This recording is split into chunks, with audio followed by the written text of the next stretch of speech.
इन्होंने 2000 में कब कंपनी बना ली हमें पता ही नहीं चला जाकर। ललित भाई, पहले तो मैं आपको शोक्राफ्ट के 25 साल होने पर बधाई देता हूँ। अटल जी के जन्मदिन पे हम वर्ल्ड का सबसे बड़ा ग्रीटिंग कार्ड बनाया। जी जी जी जी। हमने उसका बड़ा ग्रीटिंग कार्ड बनाया था और वो बड़ा पॉपुलर हुआ था। लाल किले के सामने 2014 की जो जनरल इलेक्शंस थे उसमें मोदी जी की पहली रैली तो वो लोगों की कल्पना से परे थी और उसमें जो आपने सहयोग किया शोक्राफ्ट ने, ललित गट्टानी ने, वो कमाल का था जाके। और आपने एग्जीबिशन लगाई थी, पूरा वो प्लान किया था, आमिर रजा भी थे, आपने पूरी एग्जीबिशन लगाई थी, ध्यान है आपको? जी जी जी उसका सबसे अच्छा पार्ट क्या था मालूम है आपको? जी। आपने एक पैसा भी चार्ज नहीं किया था।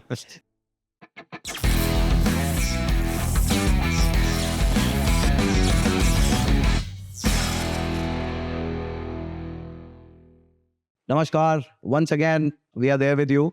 और जैसा आप लोग जानते हैं कि शोक्राफ्ट 25 साल जवान हो गया है, तो ये जो हमारी जर्नी है, जैसा मैं हमेशा कहता हूँ और मेरी कोशिश है कि मैं ऐसे ऐसे लोगों से मिलूं जिन्होंने खाली हमें शुरुआती मदद ही नहीं करी है, हमारे पे कॉन्फिडेंस दिखाया है, हमें अपॉर्चुनिटीज़ दी हैं। क्योंकि अभी मैं अपने एक और पुराने मित्र भाई साहब से बात कर रहा था कि जब तक अपॉर्चुनिटी ना मिले आप जितना मर्जी अच्छा काम करें वो देखेगा कौन। तो आज I am extremely honoured, proud and privileged to have with me Vijay भाई। Shri Vijay Goyal doesn't need any introduction. मुझे लगता है कि विजय भाई, विजय, आपको नहीं लगता कि आप अगर पॉलिटिक्स में नहीं होते तो आप इवेंट मैनेजर होते? हाँ, मुझे तो बिल्कुल लगता है, और मुझे लगता है शायद मैं तुमसे अच्छे इवेंट कर लेता। 100%।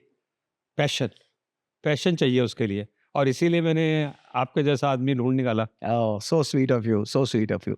तो विजय भाई जब मेंबर ऑफ पार्लियामेंट थे चांदनी चौक से, and he has worked at the highest positions, he has been MOS in PMO, and he has held sports, INB, I mean, and in personal capacity as a politician नहीं, as a personal capacity। तो हमने, इन्होंने एक बहुत बड़ा काम किया था जो था चांदनी चौक की रेनोवेशन। अब एक तो आप सोचते हैं कि हवेली की रेनोवेशन हो गई है, किले की रेनोवेशन, यहाँ पूरा का पूरा चांदनी चौक को रेनोवेट किया था। और विजय भाई, आपने उसमें खाली रेनोवेट ही नहीं किया था, वो आपने एक उसको फिर कल्मिनेट किया था, पहला इवेंट जो चौदहवीं का चांद के नाम से था, जिसमें आमिर भाई ने बहुत बड़ा, मतलब सारा मेजर काम आमिर भाई ने किया।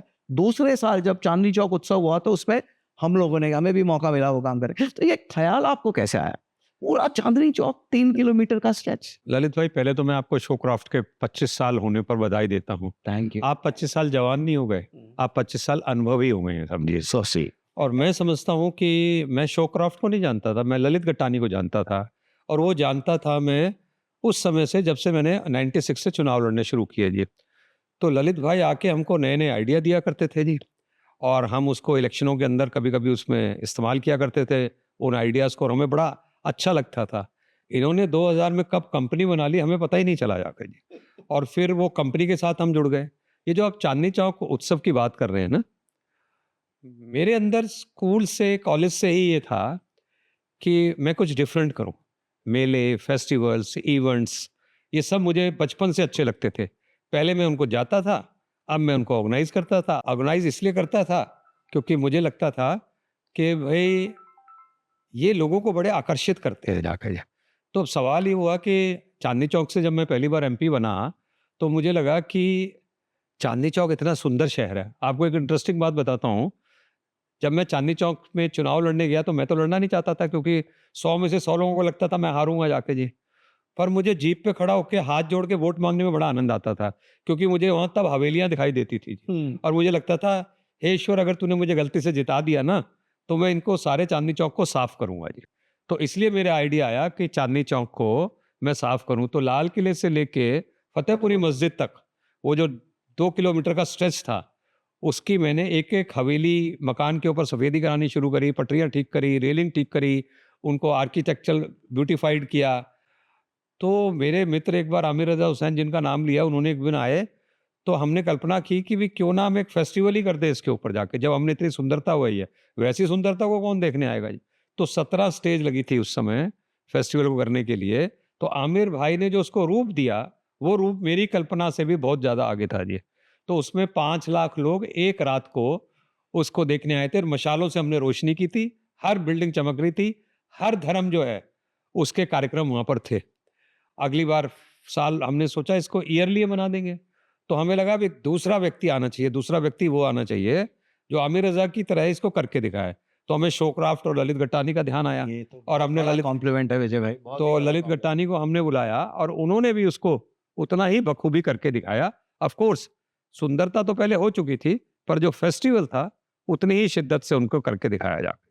अब इतनी किलोमीटर स्ट्रेच के ऊपर पूरा करना और पब्लिक को मैनेज करना, it's not an easy job.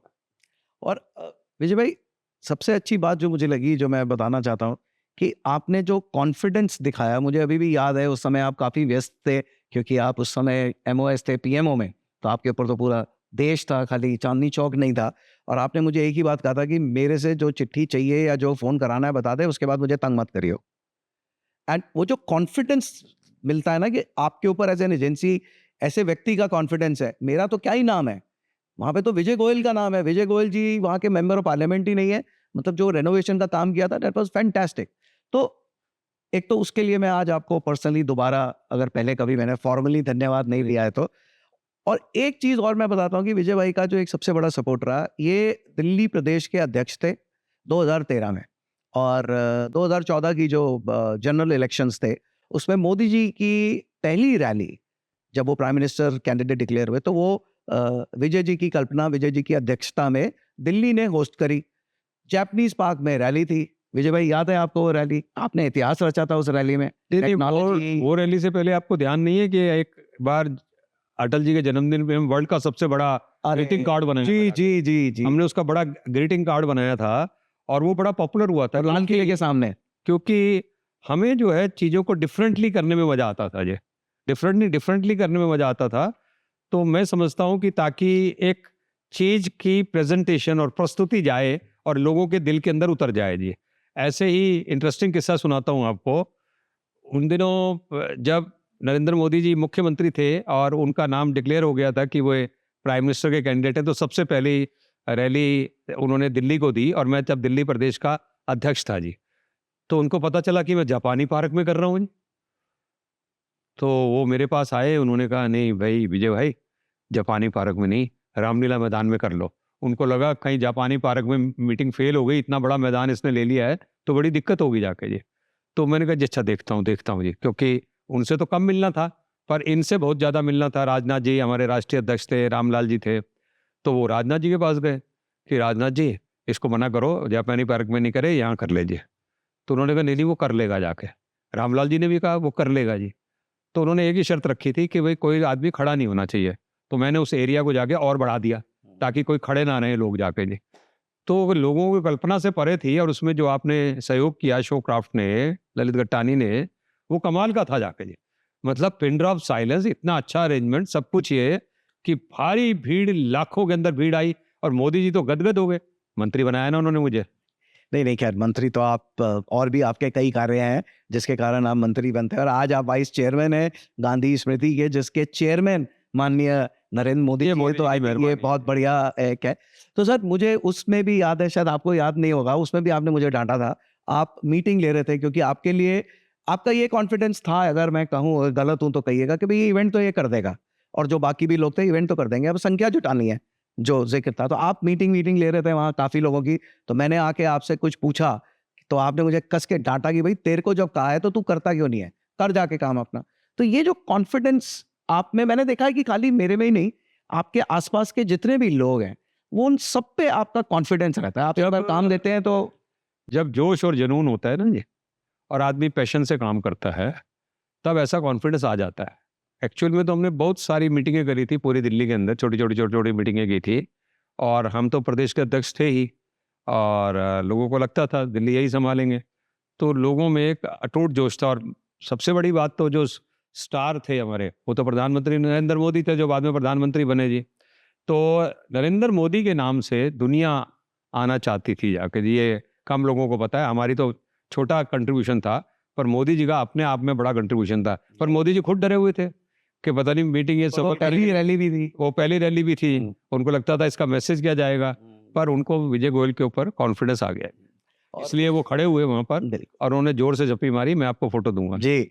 और उस रैली में पहली बार एक और जो सबसे बढ़िया बात मैं, जब आपके पास ऐसा कोई व्यक्ति होता है ना जो टेक्नोलॉजी को, प्रोग्रेसिव चीज़ को, कोई नई चीज़ को समझता भी है और उसको अडॉप्ट भी करना चाहता है, तो वो एग्जाम्पल रहा है विजय भाई के साथ। जैसे उस रैली में पहली बार एलईडी स्क्रीन्स लगे, पहली बार लाइन एरे साउंड सिस्टम लगा, पहली बार हमने मल्टी कैमरा से शूट करके फीड मीडिया को दी। तो एक मीडिया वाली बात को छोड़ के विजय भाई ने और किसी चीज़ पे कोई क्वेश्चन मार्क नहीं लगाया। विजय भाई मेरे ख्याल से तो आज भी अ, जितनी रैलियाँ हुई हैं उसमें सबसे लैंडमार्क रैली वही रही होगी जो नहीं, आपने। मैं समझता हूँ कि बहुत बड़ी रैली थी बीजेपी के अंदर, तो इतनी बड़ी रैली दिल्ली के अंदर नहीं हुई, और संस्थाओं ने तो की हो तो मुझे मालूम नहीं। पर एक बात ज़रूर है कि ललित गट्टानी में कि उनके अंदर ये लगता है कि दूसरे कर सकते हैं तो मैं क्यों नहीं कर सकता। तो इसीलिए वो उसके पीछे लगते हैं और करने की पूरी कोशिश करते हैं, और उसमें नई जान डालने की भी कोशिश करते हैं।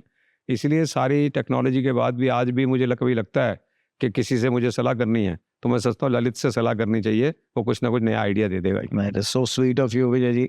विजय जी एक छोटी सी बात मैं आपसे पूछना चाहता हूँ कि एज अ पॉलिटिशियंस आपने तो इवेंट्स को बहुत अच्छी तरह यूज किया है, इवेंट्स और एक्टिवेशंस को अपने हर काम में, हर चीज में। आपने एक दिल्ली की बहुत ही अमेजिंग चीज जो करी है रिसेंटली, अब रिसेंट नहीं उसको भी कई साल हो गए, जो हवेली धर्मपुरा जो आपने बनाई है। अब हवेली बनाई किसी ने, कोई और व्यक्ति होता तो हवेली बना देता, रिस्टोर हो जाती, बढ़िया हो गई भाई, चल रही है। इनका क्या थॉट चला, यार यहाँ पे कार्यक्रम होना चाहिए, यहाँ कुछ इवेंट्स होने चाहिए, यहाँ पे कुछ इवनिंग में प्रोग्राम्स होने चाहिए जिससे कि वो हवेली का रुका है। तो that Haveli got converted into a venue, और आज भी उस हवेली का मतलब वो यूनेस्को ने भी उसको अप्रिशिएट किया है। वर्ल्ड में जो भी लोग ट्रैवलर्स जो फॉरेनर्स यहाँ आते हैं तो उनकी आजकल आइटनरी पे होती है वो जो डांस और जो आपने डिजाइन, मतलब ये सब चीजें कैसे आती हैं आपको एज अ पॉलिटिशियन? सपने वो नहीं है किसी ने कहा है जो रात को सोते हुए आते थे, सपने वो है जो आदमी दिन में देखता है जी। तो मैं दिन में सपने वाह, देखता हूँ, घूमती रहती है चीज़ें मेरे दिमाग के अंदर। तो जिस समय हवेली ली थी तो मैंने किसी आर्किटेक्ट से या किसी से सलाह नहीं करी थी जी। मुझे तो खंडर दिखाई दिया, पर उस खंडर में मुझे तो सजी हुई हवेली दिखाई रही थी जी। तो मैं अपने बच्चों को ले गया था, आओ तो मैं एक चीज़ दिखाऊं, इसमें मेरे साथ जुटना आप। तो उन्होंने देखा ये बाप ने क्या किया है, इसने तो खंडर खरीद लिया है यहाँ पर जाके जी। उल्टे पे आए भागे वो जी, छोटे थे। तो पर मुझे तो ऐसा लगता था मैं कर लूँगा, तो जो 6 महीने का काम था उसमें 6 साल लगे मुझे। और तभी मैंने कल्पना कर ली थी भई मुग़ल ए आज़म का जो गाना है वो यहाँ पर दिखाई देगा और इस फ्लोर पे होगा, इसलिए मैंने वहाँ पर रेलिंग ही नहीं लगाई, बाकी जगह पे रेलिंग लगाई। तो ये सब कल्पनाएँ हैं और वो यहाँ से आता है जाके, जो वो बॉर्न है मतलब। मैं तो पैदा भी हवेली में हुआ था, हरियाणा की एक हवेली में पैदा हुआ था। पर उन दिनों मेरी नज़र नहीं गई थी उसके ऊपर। जब मैंने दिल्ली की हवेली ठीक की तो मुझे पता चला यार इतनी सुंदर हरियाणा की मेरी हवेली, अब उसको ठीक करने के अंदर लगा हूँ। अरे वाह। और आप देखना वो डेस्टिनेशन ऐसा बनेगा कि दिल्ली की हवेली को भी पीछे छोड़ जाएगा। और आपने बीच में अभी एक और गोल्डन हवेली भी बनाई है, हाँ, वो भी बहुत ही वो इतनी मुश्किल नहीं थी क्योंकि वो उससे आगे थी। पहली वाली बहुत ही ज़्यादा मुश्किल थी और वो काफ़ी बड़ी हवेली थी। उसके अंदर कई बार मुझे लगा मैं छत से कूद जाऊँ नीचे। एक चीज़ सँभालता था, दूसरी गिर जाती थी नीचे। तो बड़े पैशन का काम है। उस पैशन के काम में और उस गंदगी के अंदर काम करना, उस मिट्टी, रेत, कीचड़ के अंदर काम करने में जो आनंद है, वो आनंद मंत्री में नहीं है। एक बात और बता दूँ आपको भाई। एज अ मंत्री भी, स्पोर्ट्स मिनिस्टर जब आप थे तो मोदी जी का एक बड़ा मिशन था, मिशन 11 मिलियन, कि भाई फुटबॉल जो है वो हर कॉन्स्टिट्यूएंसी में जानी चाहिए। और ये विजय जी की ही कल्पना हो सकती है, प्रेरणा मोदी जी की, कल्पना विजय जी की, एग्जीक्यूशन ने इन्होंने किया, हमें अपॉर्चुनिटी मिली। ध्यान होगा आपको, आपने पार्लियामेंट हाउस के अंदर इसकी प्रमोशन की थी जिसमें एक फुटबॉल, उस टाइम में ताई Sumitra ma'am, she was the I think the speaker of the house, तो उनसे आपने एक फुटबॉल, विजय भाई मैं एज इवेंट मैनेजर बताता हूँ कि हमें जब कोई ब्रीफ आती है ना तो आइडिया बनाना अपने में बहुत कठिन काम होता है। और आपके साथ मैं इतने सालों से, 25 क्या 30 साल हो गए, आप आइडिया से शुरू करते हो। अभी भी आप आज भी जो प्रोजेक्ट डिस्कस कर रहे हो उसमें आपको मदद तो सिर्फ एक बेसिक मदद चाहिए, अदरवाइज आइडिया आपका ऑलरेडी सॉर्टेड है। तो वो फुटबॉल का आइडिया, और जो फिर वहां पे पार्लियामेंट हाउस के अंदर इतनी, it's not that easy to do a event and activation in parliament house, but मुझे याद है अभी भी वो जो फुटबॉल का हमने डिस्ट्रीब्यूट करने का पार्लियामेंट के अंदर किया, तो एक दो मंत्रियों ने कहा जाके देखिए गोयल साहब क्या कर रहे हैं, पार्लियामेंट के अंदर फुटबॉल खिला रहे हैं लोगों को जाके। प्रधानमंत्री ने कहा वो पैशन से काम करता है, एक चीज़ में डूब जाएगा तो वो डूब जाएगा, अच्छा कर रहा है जाके जी। इसलिए आपने देखा होगा हर पार्टी के एमपी एमपी आए थे वहाँ पर आए, तो फीफा वर्ल्ड कप था वो, उसके लिए उसके लिए हम तैयारी कर रहे थे। एक्चुअल में तो है क्या कि मेरे को आइडियाज़ आते हैं, फिर घूमते रहते हैं, फिर उसकी इम्प्रूवमेंट मन के अंदर इम्प्रूवमेंट मन के अंदर आते हैं, तो I am a person who is in hurry. फिर मुझे लगता है कल ही इम्प्लीमेंट हो जाए जी। अब देखिए ना, अब हम एक टॉय म्यूज़ियम बना रहे हैं, बिल्डिंग पूरी खड़ी कर दी और हमें ये नहीं पता अभी अंदर क्या-क्या लगाना है हमको। कल्पना है, पर क्या-क्या लगेगा, कैसे लगेगा ये मालूम नहीं, पर बिल्डिंग खड़ी कर दी क्योंकि आई एम इन हरी कि भाई अब आइडिया आ गया तो इसको एग्ज़ीक्यूट करो। और तो अब एग्ज़ीक्यूट करने के अंदर लगे हैं, कोई भगवान भेजेगा किसी को आप जैसे को, हमारा आइडिया हो जाएगा पूरा। नहीं, नहीं विजय भाई, हम तो आपके साथ हैं। एक चीज़ बताना चाहता हूँ मैं आपके टॉय बैंक पे, आप लोग कभी मिंटो रोड जो पहले होती थी, अब पंडित दीनदयाल उपाध्याय मार्ग है, उस पे अगर जाएँगे तो एक लॉयर्स का कोई एक सेक्शन है, उसके बगल में कॉर्नर बिल्डिंग है, कभी देखिएगा। उसका फसाड, तो ये कल्पना, मतलब ये तो बॉर्न इवेंट मैनेजर हैं। ये जो इवेंट करते-करते ना, हम स्कूल से इवेंट कर रहे हैं ये। इवेंट करते-करते हम पॉलिटिक्स में आ गए। हाँ।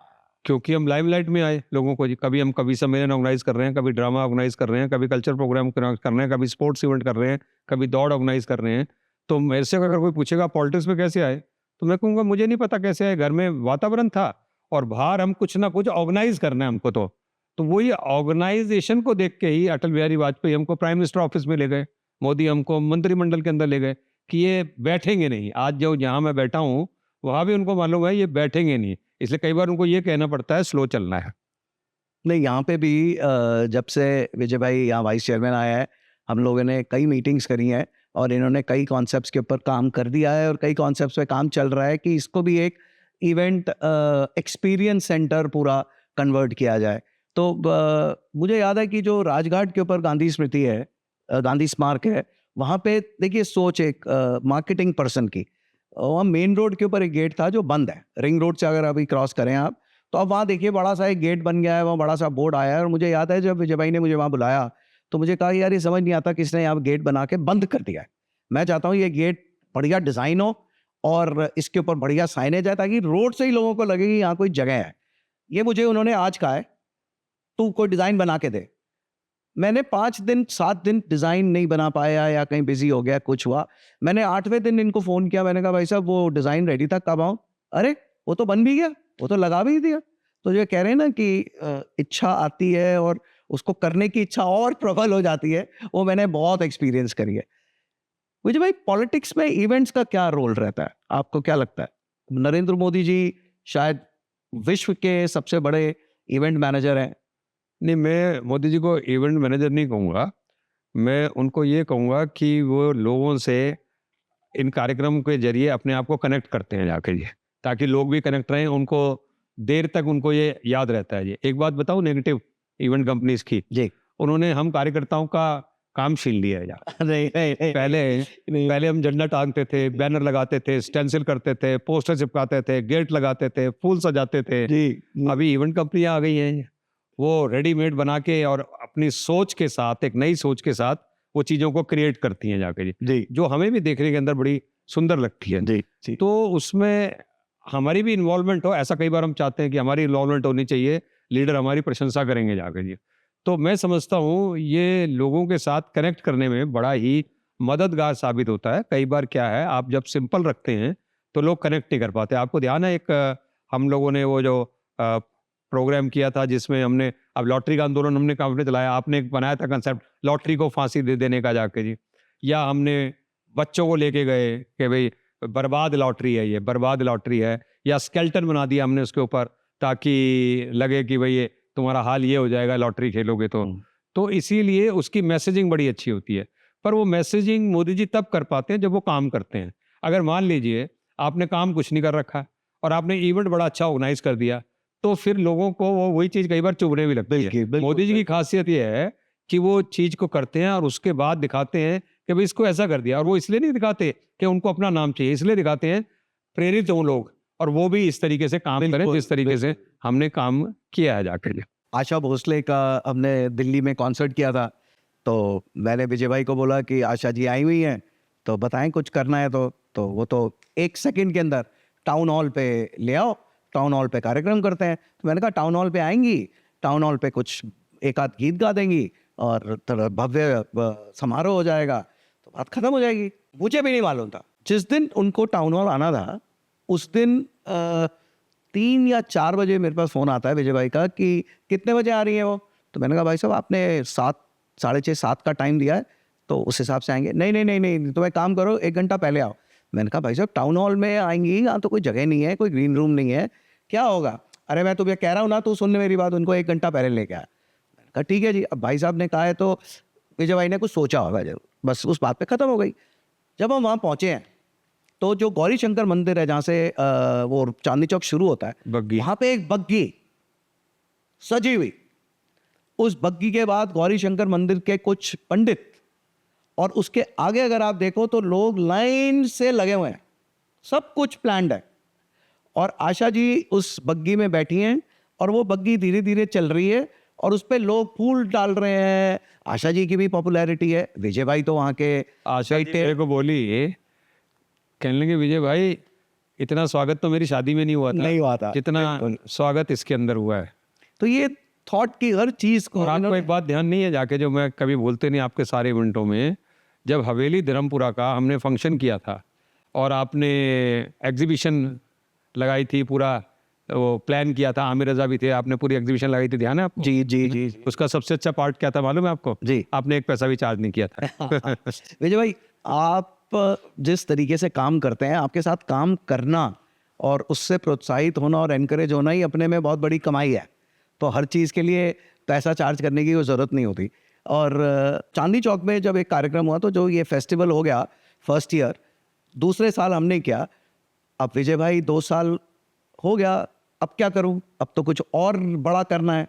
तो तीसरे साल इन्होंने हमें और आमिर भाई को मिक्स किया। और आमिर भाई का जो एक्सपर्टीज़ है वो है ग्रैंड शो, मतलब एक बड़े लेविश पे। तो लाल किले पे रैम्पार्ट के सामने पहली बार हिंदुस्तान में कोई शो हुआ था। मतलब दिस इज दी, उपराष्ट्रपति आए थे उसमें, उपराष्ट्रपति आए थे और वो एक प्रोसेशन निकला था हाथी के ऊपर। वो जो ग्रैंडनेस है ना, मतलब स्केल को बड़ा ले जाने के लिए कि और बड़ा सोचो और बड़ा करो, वो भी आपको याद होगा। क्या अमेजिंग रिस्पॉन्स। मुझे याद है उसके ऊपर बहुत अच्छा संगीत बज रहा था, वो जोश हमारा हिलोरें मार रहा था। और सबसे बड़ी बात तो है ऑडियंस जब आती है और अप्रिशिएट करती है, उसका बड़ा सा दरवाजा बनाया गया यस, एंड दलेर मेहंदी ने परफॉर्म किया था। दलेर मेहंदी ने परफॉर्म किया था, सुरेश वाडकर ने भी परफॉर्म किया था वहाँ पर, बड़े बड़े कलाकार आए थे। पुराने दिन हो गए, अब नए नए काम करते हैं ललित भाई। नहीं नहीं, नए नए काम, अच्छा लगा। नए नए काम तो हमेशा आपके साथ काम करके अच्छा रहेगा। विजय भाई आप इवेंट मैनेजर्स को, आजकल जो यंग इवेंट मैनेजर्स आ रहे हैं उनके पास तो टेक्नोलॉजी भी बहुत है, जैसे आजकल AI, चैट GPT, ये वो, तो इनके लिए कोई संदेश देना चाहेंगे? चैट GPT से ये हो गया है फ़ायदा नुकसान कि आप कुछ भी करके लाएंगे, हमें लगेगा आप चैट GPT से निकाल लाएंगे। पहले हमें लगता था जो इवेंट वाला है उसका अपना दिमाग चल रहा है, अब तो चैट GPT का दिमाग बड़ा तेज़ी से चलता है जी। दूसरा, आपके बिजनेसों में फ़र्क पड़ेगा क्योंकि बहुत सारी चीज़ें तो अब हम चैट GPT से भी वो कर लेते हैं। पर कुल मिला के चैट GPT का फ़ायदा तब है जब जो चैट GPT बनाता है उसको आप एग्जीक्यूट करके दिखाएं जाके, और उस हिसाब से एग्जीक्यूट करें। तो अब तो AI आई है, AI के फ़ायदे और नुकसान सारी दुनिया बता रही है, जैसे मोबाइल्स के और सोशल मीडिया के फ़ायदे नुकसान हैं, ऐसे हम सब चीज़ों के फ़ायदे नुकसान हैं। मशीन बन के रह जाएगा इंसान, और फिर धीरे धीरे ऐसा हो जाएगा कि सब कुछ आपको अपने कमरे में उपलब्ध होगा, तो आप भारी निकलना बंद कर देंगे जी। तो बाहर तो आदमी इसलिए निकलता था ना कि बड़े बड़े इवेंट्स होते थे उसको देखने के लिए, पर आज भी बिना सोसाइटी और बिना सोशलाइट किए मनुष्य रह नहीं सकता है जी। तो इसीलिए ये इवेंट कंपनियां चलेंगी, और अब तो नई नई टेक्नोलॉजीज़, नए नए लोग आ रहे हैं, हम देख रहे हैं। पर हमें आज भी वही रामलीला पसंद आती है जो गलियों के अंदर, शहरों के अंदर हो रही होती है। कई बार आप मॉडर्न टेक्नोलॉजी से करते हैं पर उसका आनंद ही कुछ और है। जो पुराने खेल थे, चाहे वो कठपुतली का खेल था, चाहे वो रामलीलाएँ थी, चाहे वो छोटे छोटे नाटक थे या छोटी छोटी चीज़ें थी, वो भी सब इवेंट्स थे पर बड़े छोटे लेवल पे थे। आज भी उनको देखकर हमारी जनरेशन तो बड़ी खुश होती है। एक बस लास्ट प्रश्न आपसे पूछूंगा विजय भाई, मैंने अभी आपका एक प्रोग्राम देखा इंडिया टीवी के ऊपर जो इमरजेंसी के ऊपर था, वो पूरा प्रोग्राम मैंने देखा, और वो जिस इमरजेंसी भी अपने में एक इवेंट था, और आप लोगों ने जो किया, आपने, रजत भाई ने, अरुण जी ने, जो किया इमरजेंसी के टाइम, वो भी इवेंट से कम नहीं रहा। तो ये आज के यंगस्टर्स को कर्म और थोड़ा सा स्लो, मतलब कि हो जाएगा, टेक्नोलॉजी है कर लेंगे, और एक होता है कि कर्मठ, कि करना है और करो, आज सोचा है तो निश्चय बनाओ और कल करो। तो कुछ इमरजेंसी की बातें याद करके वो मुझे बहुत ही भावुक लगा आपका वो पूरा, I mean it was so natural, it was beautiful, पूरा प्रोग्राम मैंने देखा। तो आप, क्योंकि you are one of the person जिसने इमरजेंसी का टाइम भी एक्सपीरियंस किया है, हार्डकोर एक्सपीरियंस किया है, आज की जनरेशन को, आने वाली जनरेशन को आप क्या कहना चाहेंगे? देखो, सबसे बड़ी बात क्या है, इस सारी जो डिस्कशन हमने की है, इसमें सबसे बड़ी बात क्या है, इसमें केवल अपने लिए नहीं है, इसमें समाज के लिए, सोसाइटी के लिए जी। इसमें केवल अपने लिए नहीं है, देश के लिए जाके जी। इसमें केवल अपने लिए नहीं है, आपके इर्द गिर्द जो लोग हैं उन सब के लिए है जाके। तो पहली बात तो आप एक अपना काम करते हैं, अपनी नौकरी करते हैं, 5 से 10 करते हैं या अपना बिजनेस करते हैं, वो एक अलग बात है। पर नई सोच के साथ नई चीज़ समाज को हम क्या दे के आएंगे, इस पे भी होना चाहिए जी। इमरजेंसी की सबसे खूबसूरत बात क्या है सुखिया, 47 से पहले जिन लोगों ने स्वतंत्रता की लड़ाई लड़ी थी, उनकी जो हमको फीलिंग नहीं आती थी, वो फीलिंग हमको आनी शुरू हुई। हमें ऐसा लगता था हम भी भेष बदल रहे हैं, भगत सिंह हो रहे हैं, हम भी दीवाने हो रहे हैं, हम भी आज़ादी की लड़ाई जैसे लड़ रहे हो, क्योंकि हमको छुपना पड़ता था, पुलिस हमको अरेस्ट करने आती थी, तो हम इधर से उधर भागते थे। तो 2 लोग हमारी ज़िंदगी में जिनके साथ टीम वर्क करके किया, एक थे सुधांशु मित्तल और दूसरे थे रजत शर्मा। रजत शर्मा उनसे पहले थे, जिन्होंने हमारा हर प्रोजेक्ट के अंदर साथ दिया जाके, यहाँ तक साथ दिया, एक बार वो जेल चला गया, हमने कहा अब हमारे जेल जाने की बारी है, तो दोबारा जेल चल हमारे साथ, वो दोबारा जेल चला गया जाके। वाह! तो उस इमरजेंसी के अंदर जो आनंद था, आप कहोगे कैसा आनंद? अरे भाई, जज्बात थे हमारे कि हम एक समाज के अंदर प्रजातंत्र की रक्षा के लिए हम लड़ रहे हैं। तो वो जो जज्बात थे, उसकी बड़ी एक वैल्यू थी आके ये, और हमारी आंखों में ही बड़ी कदर थी, दुनिया की में तो आगे में कदर थी कि भाई हम अपने लिए नहीं कर रहे। मेरे पिताजी 19 महीने जेल में थे, उसके बाद मैं अंडरग्राउंड एक्टिविटीज़ कर रहा था, अंडरग्राउंड एक्टिविटीज़ करके मैं सत्याग्रह करके जेल गया। तो बाप का अंबाला जेल से बेटे को तिहाड़ जेल में पत्र जाता था। इससे खूबसूरत चीज़ क्या होगी, क्या हो सकती? कि बाप उसके बाद भी अलाउ कर रहा है अपने बेटे को, तू चला जा, और मेरा परिवार मेरे साथ दे रहा है, और कई बार हम मरते मरते बचे जाके। This has been a very touching. तो मेरा नौजवानों को एक ही मैसेज है, सपने देखो और पूरे करो। केवल 10 से 5 की नौकरी या बिजनेस के अंदर मत जियो, डिफरेंट करो। पैसा सब कुछ नहीं है, पर अपने जज्बातों को करके और समाज के लिए कुछ काम कर पाए, तो आपको देखेंगे एंड ऑफ द डे खुशी होगी जी। आज हमें भी लगता है कि भाई अब हमने जितना कमा लिया, उससे ज़्यादा हमने जो कमाया है वो ये कमाया है जिसको आज सोसाइटी अप्रिशिएट कर रही है जाके। थैंक यू विजय भाई, आपका बहुत बहुत धन्यवाद कि आपने समय निकाला और थोड़ी सी गुफ्तगू हुई हमारी। और मैं दोबारा एक बार अपने पूरी शोक्राफ्ट टीम की तरफ से, मोहिता की तरफ से थैंक यू करना चाहता हूँ कि आपने हमें इतनी मेजर अपॉर्चुनिटीज़ दी हमारी लाइफ की माइलस्टोन इवेंट्स में। एंड आपका प्यार और आपका इस तरीके का कॉन्फिडेंस हमेशा बना रहे। Thank you very much. Thank you.